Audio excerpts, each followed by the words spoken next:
नमस्कार दोस्तों। आज शिक्षक दिवस है। मैं आप सभी लोगों का सहृदय धन्यवाद देता हूँ और सभी शिक्षक गण को मेरा सादर नमन। जैसा कि आपको पता है कि आज 5 सितंबर है और आज शिक्षक दिवस है। ये शिक्षक दिवस की परंपरा का जो शुरुआत हुआ है उसके बारे में पहले बात करते हैं कि हमारे देश के पहले उपराष्ट्रपति और दूसरे राष्ट्रपति डॉक्टर सर्वपल्ली राधाकृष्णन, जिनका जन्म 5 सितंबर 1888 में तमिलनाडु में हुआ था। उन्होंने अपनी शिक्षा दीक्षा दर्शन शास्त्र से किया था और बचपन से ही वो पढ़ाई में बहुत अच्छे थे, प्रतिभा के धनी थे। और जब उनका जन्म दिवस मनाने की बारी आई तो जो उनके छात्र थे उन्होंने सोचा कि जन्म दिवस मनाया जाए। तब उन्होंने अपने जन्म दिवस को लेकर उन्होंने कहा कि इसको जन्म दिवस तो मनाने के साथ साथ क्यों ना एक ऐसी परंपरा की शुरुआत करा जाए, क्योंकि वो वैसे तो दार्शनिक भी थे और एक अच्छे शिक्षाविद भी थे। भारत के उपराष्ट्रपति भी हुए, दूसरे राष्ट्रपति भी हुए, लेकिन फिर भी अपने आप को शिक्षक के तौर पे वो शिक्षक के तौर पे वो अपने आप को श्रेष्ठ मानते थे। उनका मानना था कि वो शिक्षक के तौर पे ही जाने जाएं। तो उन्होंने छात्रों से कहा कि क्यों ना इस जन्म दिवस को शिक्षक दिवस के रूप में मनाया जाए। तो उसके बाद ये परंपरा हमारे देश में चला है कि 5 सितंबर को सर्वपल्ली राधाकृष्णन के जन्म दिवस के उपलक्ष्य पे शिक्षक दिवस मनाया जाता है। और शिक्षक दिवस इसलिए भी महत्वपूर्ण है कि शिक्षक जो होते हैं वो एक समाज में राष्ट्र निर्माण का भी कार्य करते हैं। एक पिलर के रूप में होते हैं, वो नींव होते हैं समाज की। और आज खास करके शिक्षा का महत्व बहुत ज़्यादा है। आज शिक्षित होना, वास्तविक रूप में शिक्षित होना, आज उसकी आवश्यकता बहुत ज़्यादा है। वैसे तो गुरु शिष्य की परंपरा में, जो भारत में ये परंपरा है गुरु शिष्य की, उसमें गुरु की परंपरा अहम भूमिका है। जो छात्र होते हैं, जो शिष्य होते हैं, वो शिक्षक को या गुरु को भगवान का दर्जा देते हैं। और अगर हम आज देखें भी तो शिक्षा की ज़रूरत आज बहुत ज़्यादा है हमारे समाज में। शिक्षा आज जो है, शिक्षा सिर्फ कुछ तौर तरीकों में बंद कर रह गया है। तौर तरीकों का मतलब है कि आज हम शिक्षा को सिर्फ रोजगार, कुछ व्यवसाय, कुछ अपने निजी काम के तौर पे शिक्षा को समझते हैं, जबकि शिक्षा एक हमारे जीवन का अभिन्न अंग है, हमारी जीवन शैली है। और इसमें शिक्षक का योगदान बहुत महत्वपूर्ण है, क्योंकि शिक्षक ही होते हैं जो एक समाज को में शिक्षा का सही से बीजारोपण कर सकते हैं और समाज में शिक्षा को देकर और समाज को शिक्षित कर एक नई दिशा दे सकते हैं, राष्ट्र को एक नई दिशा दे सकते हैं। तो शिक्षक का भूमिका आज हमारे देश में बहुत ज़्यादा महत्व रखता है, खास करके उस युग में जब हमारे युवा, खास करके ज़्यादातर जो युवा हैं, वो शिक्षा का मूल मतलब ठीक तरीके से नहीं समझते हैं। उनके नज़रिए से शिक्षा का सिर्फ मतलब इतना है कि महज कुछ चीज़ों को कर लेने से शिक्षा समाप्त हो जाती है।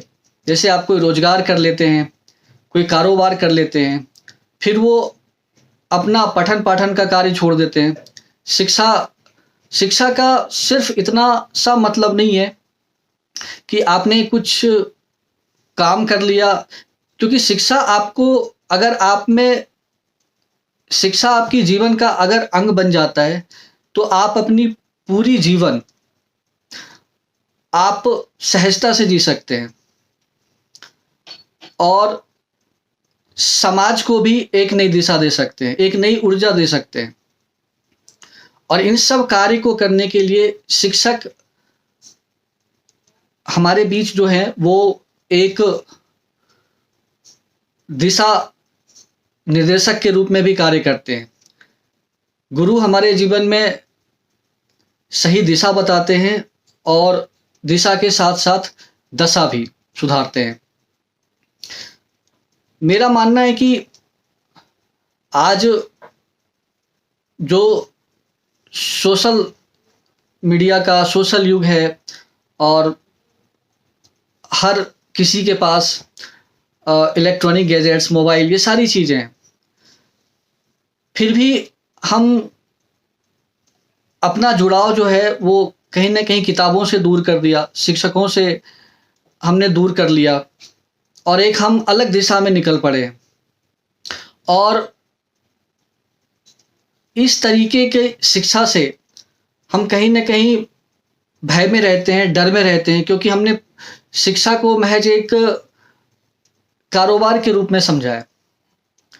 इस वजह से शिक्षा का मतलब सिर्फ इतना ही नहीं है कि आपने सिर्फ कुछ कोर्सेस कर लिया, आईआईटी कर लिया, आप इंजीनियर बन गए, आप डॉक्टर बन गए, आप कोई सिविल सर्विसेज का यूपीएससी, आप कोई आईएएस बन गए, आईपीएस बन गए, पीसीएस कर लिया, रेलवे कर लिया, एसएससी कर लिया, बैंक कर लिया। शिक्षा का मतलब सिर्फ यही नहीं है।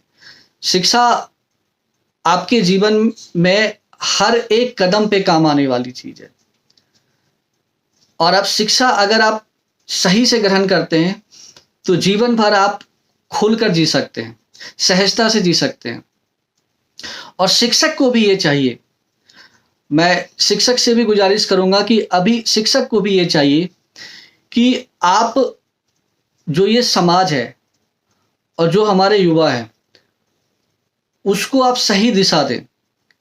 मेरे कहने का मतलब है कि अगर आप सिर्फ अपने हिसाब से ही बच्चे को ना पढ़ाएं, आप जो चीज़ें पढ़ाना चाहते हैं उसी को नहीं पढ़ाएं।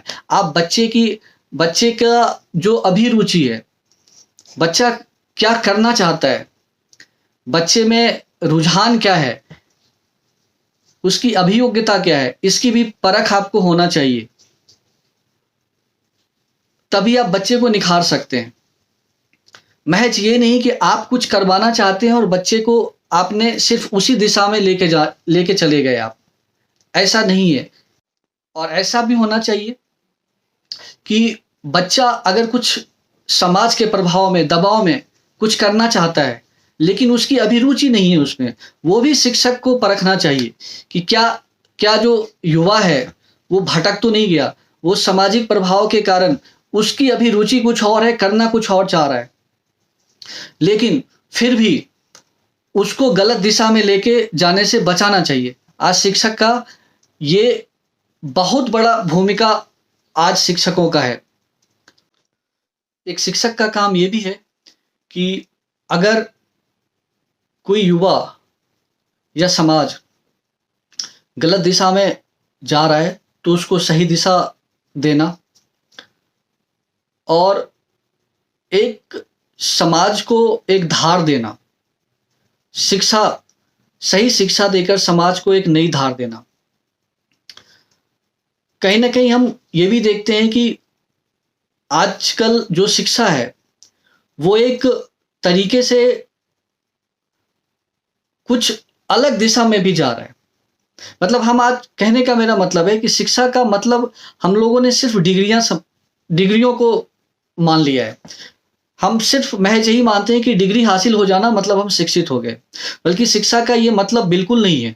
आप हो सकता है आपके पास डिग्री नहीं हो, लेकिन आप में अगर सही शिक्षा है तो आप बिना भय के और सहजता से पूरी जिंदगी जी सकते हैं, बिना किसी डिग्री के। अगर आप में सही शिक्षा है, आप में नैतिक ज्ञान है।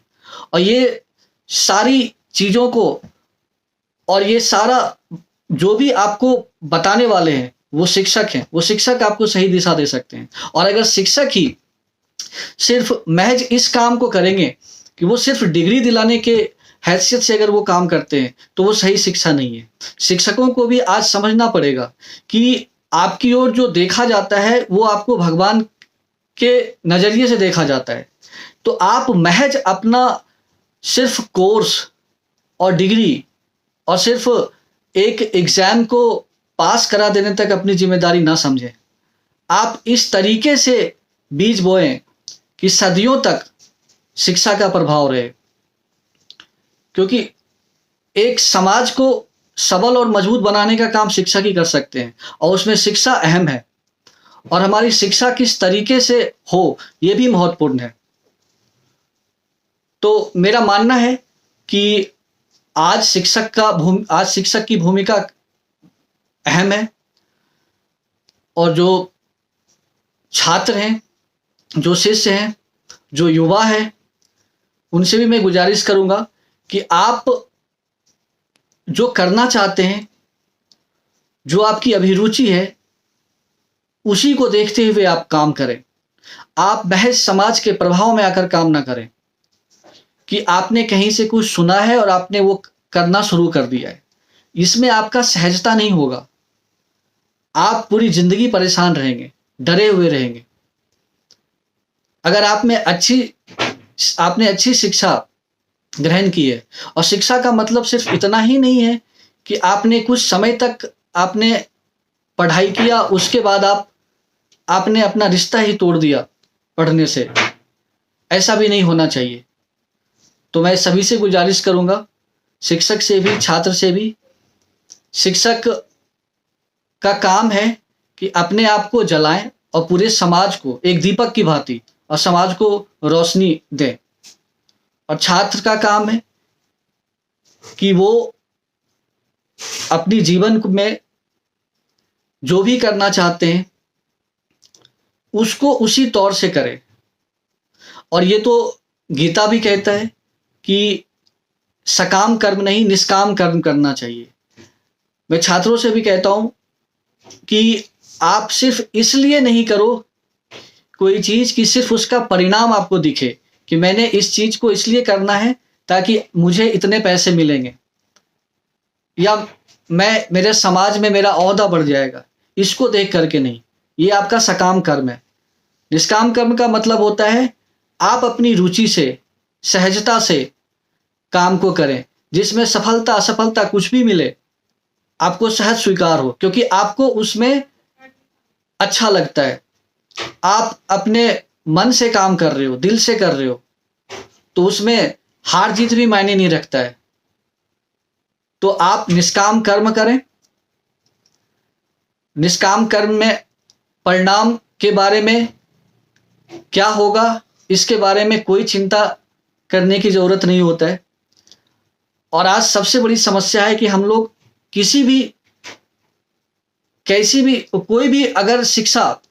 अगर कोई भी शिक्षा ग्रहण करना चाहते हो, आप कुछ भी डिग्रियां हासिल करना चाहते हो, कुछ भी करना चाहते हो, तो आप सबसे पहले उसके परिणाम को देखते हो कि मैं ऐसा करूंगा तो ऐसा मिलेगा। ये जो ऐसा आपका सोच आता है, इसमें एक डर होता है।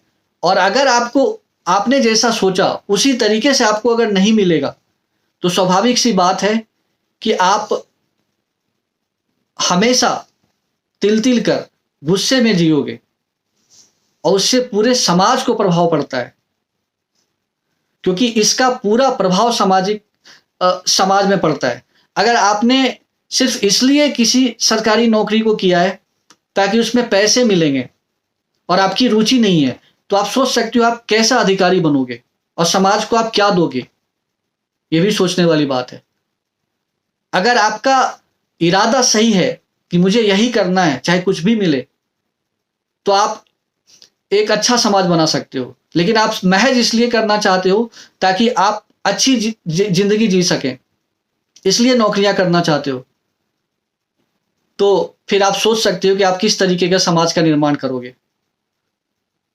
इन्हीं शब्दों के साथ मैं विराम लेता हूँ। धन्यवाद।